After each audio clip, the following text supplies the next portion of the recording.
ગુજરાતના રાજકારણમાં વગદાર પાટીદાર નેતા જયેશ રાદડિયાને ભૂપેન્દ્ર પટેલના નવા મંત્રીમંડળમાં સ્થાન ન મળતા અનેક તર્ક વિતર્ક સર્જાયા છે.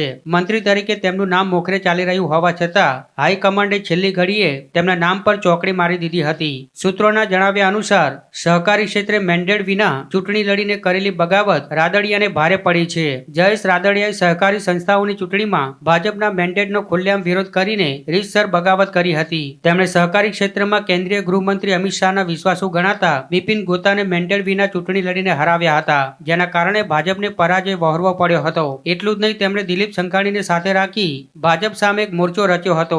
થોડા દિવસો અગાઉ રાજકોટમાં ખેડૂત સંમેલન યોજીને જયેશ રાદડિયાએ ખેડૂતો અને સમર્થકોને એકત્ર કરી રાજકીય તાકાતનું પ્રદર્શન કર્યું હતું, જે હાઈકમાન્ડને પસંદ પડ્યું ન હતું. વિસાવદરની ચૂંટણીમાં ભાજપની કારમી હાર અને ગોપાલ ઇટાલિયાને હરાવવામાં પણ રાદડિયા ઉણા ઉતર્યા હોવાને કારણે હાઈકમાન્ડે આ દબંગગીરીની ગંભીર નોંધ લીધી હતી. આ તમામ બાબતોને ધ્યાનમાં રાખીને પાટીદારોને સાચવવાનું લગભગ નક્કી હોવા છતાં છેલ્લી ઘડીએ તેમના નામ પર કાતર ફેરવાઈ ગઈ હતી.